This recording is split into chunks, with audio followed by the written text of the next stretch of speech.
Devil sent to attack, I send you now back in the name of Jesus Christ. Supposed to say that, some prayer, and anyhow. Hey, how's it? Welcome to Mongoose Max Hawaii, the channel, and this is Spook 101. Now, we got little Bucky here, and it's going to be story time. I want to tell you a story about the Kaimuki Ghost House, also known as the Kasha House. And it's not too far from here. It's about, I would say, a 2-minute drive about that direction. In a quiet neighborhood. It gets to be a little close to the freeway. Now, in Hawaii, when it comes to ghost stories, a lot of them they're handed down, and a lot of times they're repeated. So they turn into campfire stories, is what I like to call them. And campfire stories are, well, just that, campfire stories. They have an element of truth, as they say, and they suffer from the telephone. You tell them over and over again, and each iteration somebody embellishes it because they're on the campfire, they're trying to impress. The original story turns into a bigger thing or a different thing. But the Kasha House is, well, what can I say? There's legends, and those are a difficult matter in Hawaii to explain.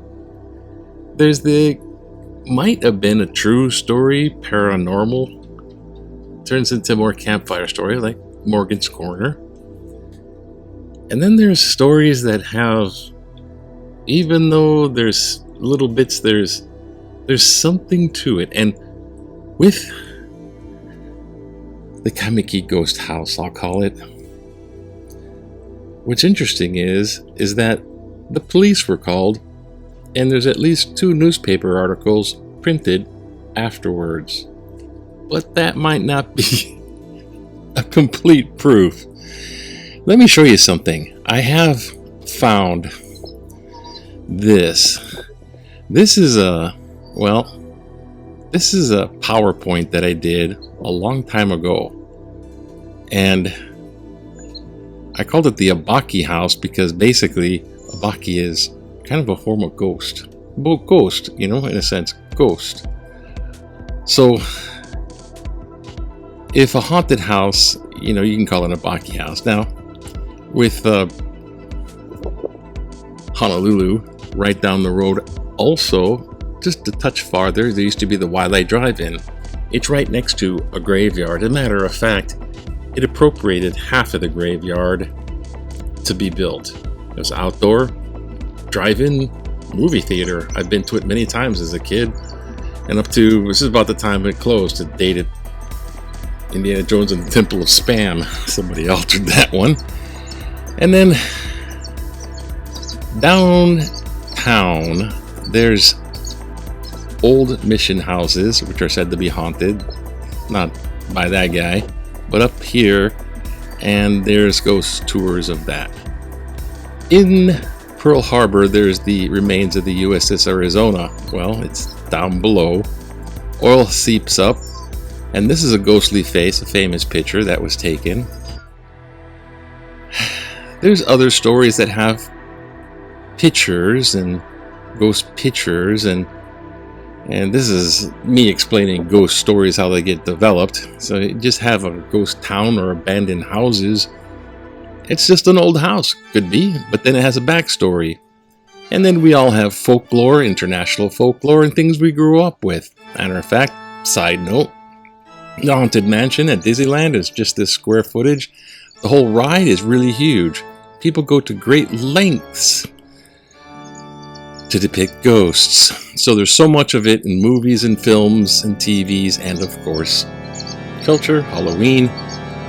And it could have been just an abandoned house from yesteryear, but you gotta admit, some of these houses are pretty creepy. Way back in the 1800s, photography was first developed and double exposure. So here you have a double exposure of Abraham Lincoln and his wife. Abraham was already dead at this point, and his wife got into spiritualism. So in 1840, spiritualism started. So those things were very popular, and so were the seances and such, and all that. So what we have here is a small article in the newspaper right here. No girl, no medium. So this has nothing to do with the Kaimuki House. I don't believe it does. But when you look at this one, it is a story of this girl who was in this house that was said to be haunted. So the house is haunted. People hear about it. They go. Things are moving about. The girl talks to spirits. Maybe it's telekinesis. Maybe she's a medium. Who knows? And it became very famous. This is the point I'm making. It hit the newspaper. Now, people back then, there was less technology. There was more superstition. And people just accepted haunted stuff more readily. So everyone went down there like some big thing. And they put people to watch the girl, and then nothing happened, and they concluded she's no medium. But observe what else is in the newspaper here. This guy living down the road, I suppose. Well, this is kind of down street. This is all Honolulu stuff. 4th Street Mall, which is downtown. Lampert's Ophirium Saloon. I don't know what that is. Other spirits for sale. I suppose it's a liquor store and other stuff. And he had, the ghost is caught. He had his ghost in a bottle. And he advertised about it. Now, in Hawaii, because things are a little bit difficult to collect, you hear the same story over and over again. You want a standard story. What about Morgan's Corner? We want the Morgan's Corner story. Well, Glenn Grant, way back, not that far back, Goosebumps, Chicken Skin, he makes this whole collection of ghost stories. And they're made famous by this book, the Obake Files. He's basically collected a bunch of ghost stories, and there's a reason the cat's in there. I'll tell you later. However, when we're looking at the Kaimuki House, we have a lot of, Japanese culture coming in to play here. Okay, so the Yuri, or the dim soul, it's a soul, but instead of burning bright, it's a dim ghost. Yokai. So this is the house, Kaimuki, 8th and Harding, sometimes known as 2nd and Harding. But we're going to go on a little adventure because I don't got much time on this, and I found something horrifying. And what's horrifying is the best account of this is from, this is on websites, so please help yourself. Go to the Kaimuki House. But I'll read this one, okay, while you're looking at this picture right now. The Kaimuki House is a true ghost story about a haunted house in Honolulu, Hawaii. The ghost that is said to haunt the house is called a Kasha, meaning a man-eating demon from Japanese folklore with an insatiable hunger for blood and corpses. Now, mind you, this particular house in Kaimuki is 2 blocks from Diamond Head Memorial Cemetery. So there's a lot of graveyards there, a lot of graves right there. So it's pretty close. The proximity might have had something to do with the, I think, third story of its haunting. Okay, so most of them are stories. There's no paranormal evidence, so we're going story time in telling these. So, if we look at the Yuri house, in Japanese folklore, the Kasha is the hungry ghost. Now, hungry ghost, this is comical depictions, this and that, but it has one big eye. Sometimes from someone bending over backwards, no joke, the big eye comes out of, the orifice, and it's hungry. It wants to eat. And that comes from where we have in Western civilization unfinished business with ghosts, and they have to eat or absorb stuff. So hey, we have energy draining batteries. In the Japanese belief system, I don't want to go where I don't know exactly, but it's related to the Buddhist, which one of the Buddhist areas of things, the early, I think it's Kama. Anyways, the Kasha comes from, anthropologists call it animism, where a spirit can reside in a rock, a spirit can reside in a tree, and this sort of thing. And one of the pre-Buddhist things was animism has a lot of stuff in it.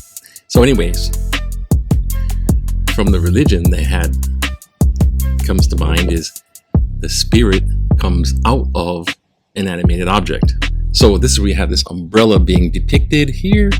It all of a sudden, there's a spirit of a Kasha inside the umbrella and scares people. The Kasha, or burning wheel, is often seen, I guess, from the cultural belief system of Japan as a humanoid cap.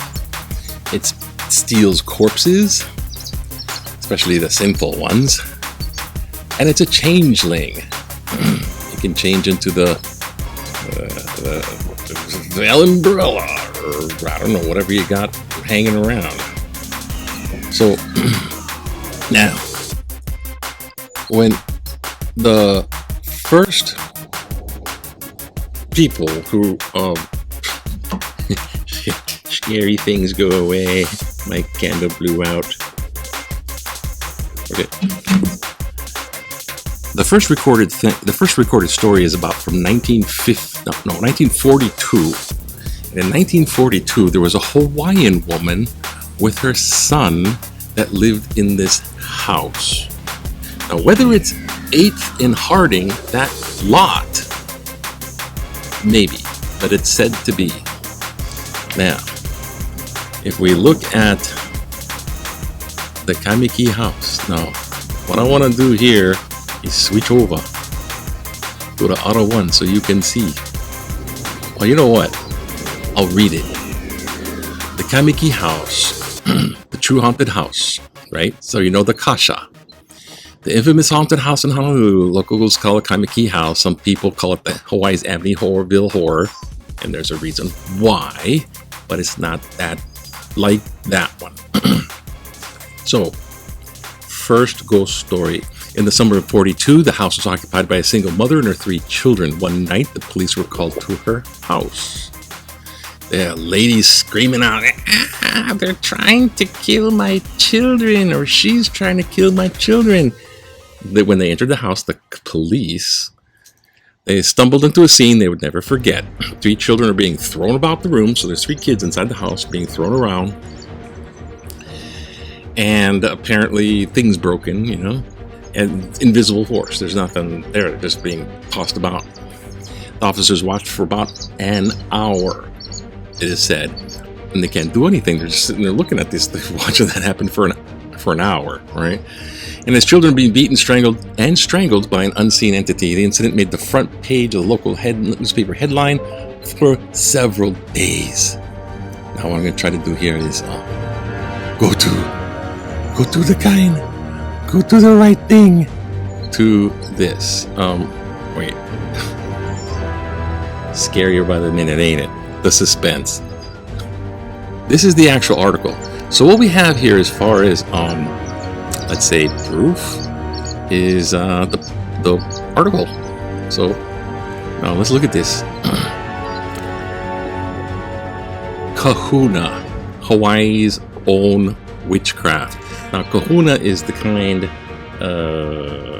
priest, sorcerer, advisor to chiefs, and so you could say witch doctor, you could say magic, but it's doing a disservice. But it's paranormal stuff. Kahunas are experts. So Kahuna brewed evils again. So they're saying that something bewitched them. Again, Wednesday night, dispelling the old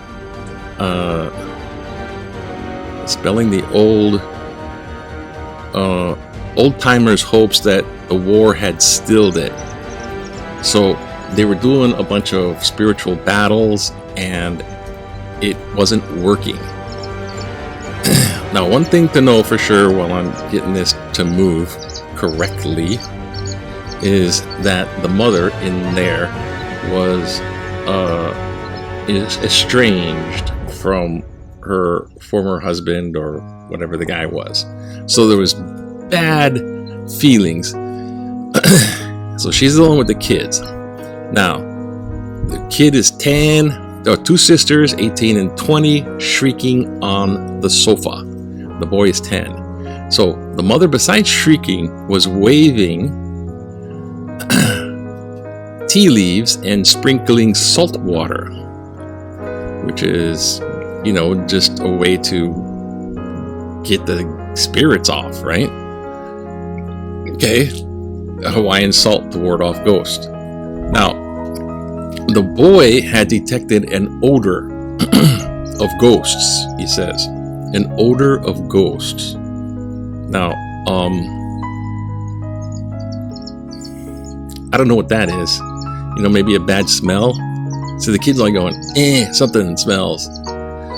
And what they're saying is the ghost, now knowing that it's been noticed, started to attack. So they pre-attacked the kid and the sisters. My husband, who had left me, is to blame. So she's already thinking, yeah, it's voodoo curse put on her from this guy who had bad feelings. As they left, the sleepless neighbors gave thanks. The mother turned to the sergeant. First attacking the repeated attempts to strangle his sister. My husband left me. Look, you have goose pimples too. 1.5 hours struggle. Police and family yielded the home to Kahuna and retreated to the mother's sister's home. As they left, sleepless neighbors gave thanks. Okay, look, you have goose pimples too. So basically what you got here is, this is the first report. The mother, the kid, the cops came, witnessed it all for an hour, left. Now, hey, is that enough to prove ghosts, right, in the house? It's a ghost house. Turns out earlier, and this is, documented that there was a murder, but it doesn't say when. But there was a murder in the house where the husband killed his wife and his child, I think it was a daughter, and then killed himself. So that tragedy happened in a house, and they're saying it's this one. And he said, well, the sources of this will say that the child was buried in the backyard. They couldn't find where. Like, it's still there. Now, the mother with the kids flying around is not that story. That one happened in 1942. Okay. So, is this, is that like Amityville? Because, what? There is how, there's people who say, let me put this back. There's people who say that it's still haunted. And this is a picture of the house from Harding at night. This is a still of a video. And this video is supposed to have a ghost in it. This person walks in the video. I don't know. So, and we know how reliable those are. Absolutely 100%. So, now this is another place down Harding, which was said to be haunted too, but we won't go there. Where we will go though is another haunting. Now, with this one, this one is a little weird because what happens here is the police are called again. Now this is 8th and Harding. Now that might not, that's accepted as the Now 8th and Harding, it's fishy to connect it to this story, but they're going, yes it is. The police are called to that scene in the 70s. This is 30 years later. And today, it's almost 48, close to 50 years after all that. In 2021. So, the police are called to the place 74. The girls are already screaming. This is like teenage girls. So let's go to this report because it's in the paper, and this is what we have for proof. I mean, there's videos, but then there's the police are called and it's hit the paper. Okay, but then you've seen the earlier paper, right? Spirit in a bottle. Okay, so this guy, okay, this paper here. Let's see if we can get a read on this. A police officer in a patrol car in Kaimuki got to a late night call from 3 girls sharing a house which the neighborhood considered haunted. The girls heard strange noises of someone moving around and talking, and one of the girls said she felt a hand on her arm. I guess this is where she flips out. They decided to spend the rest of the night in Papakolea with the mother of one of the girls and wanted the police to follow them there. So they're going like, escort us. So they're calling 911 at this point. Well, I don't think they had 911 back then. They called the police. The girls got into the car. The officer got into his. And they drove down Wailai Avenue. Now, Harding and Wailai are parallel. So they just got off Harding, which is a smaller street, and they got onto Wailai, which is a little bit of a bigger, it's an avenue, right? Okay.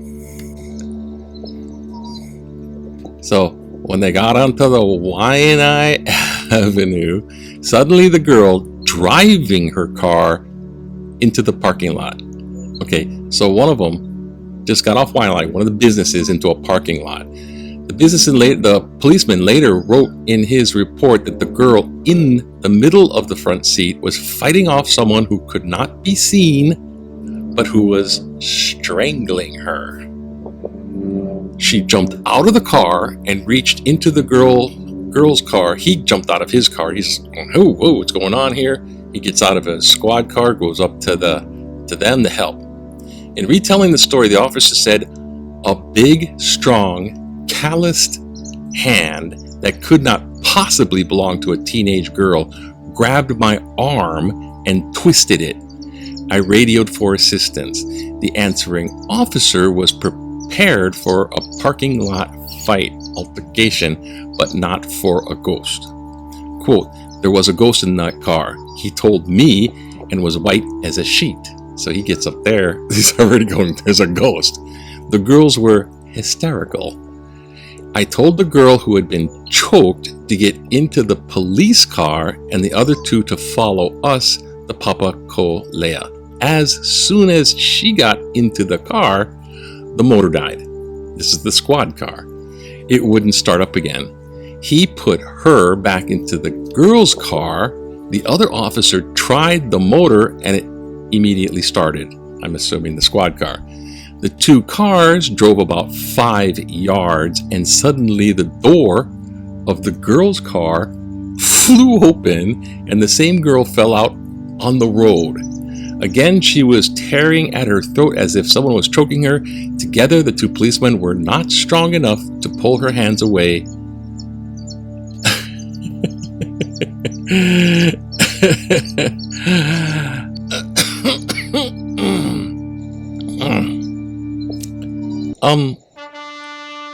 Now, I like to debunk. I like to poke holes in the theories, right? I like to do that.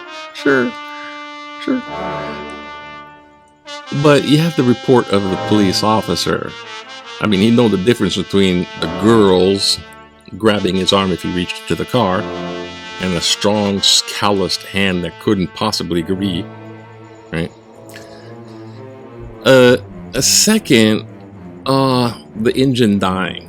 It could be malfunction, but it dies, and then she gets out, and then it starts up again. And then when they drove 15 yards, the one being attacked, gets thrown out of the car. Okay, maybe she is cuckoo and she jumps out. But then she's choking herself, and the two police officers can't get her arms. Two police officers. Okay, so this is another story that comes out of the Kaimuki House. Now, the Kasha is said to be a cat ghost. But you know, I don't know. There's something about all this stuff. But one thing I gotta show you is, you see this house? This is 8th and Harding, right? And I tell you what, it's torn down. It's not there. It's a different house. So don't go to 8th and Harding. And there's another house. This one, oh, is it this one? No, that's another version. Oh, that's another view of that house. As you can see. Oh. It's another view of the house. And somewhere in the backyard, there's supposed to be missing girl. Glenn Grant, the man who wrote the Glenn Grant stuff, right? Glenn Grant, the man who wrote all this chicken skin stuff. He drove somebody else around. And this guy, his name is... Oh, so much for my notes. I can't see them. I'll leave his name if I try to put his name up there. He's a master storyteller, and he tells and gives ghost tours. And he knew Glenn Grant and drove Glenn Grant around, and he stopped and goes, "That's the Obake house. That's the ghost house of," and it was second in Kaimuki. And that was the one where the Hawaiian lady and their kids. So second in Kaimuki, 8th in Kaimuki, and guess what? Both the houses no longer stand. The story behind the ghost house of Kaimuki. This is for the Halloween thing. Anyways, hang loose, take it easy. I'll try to do a better one next time. Another one. Okay, bye.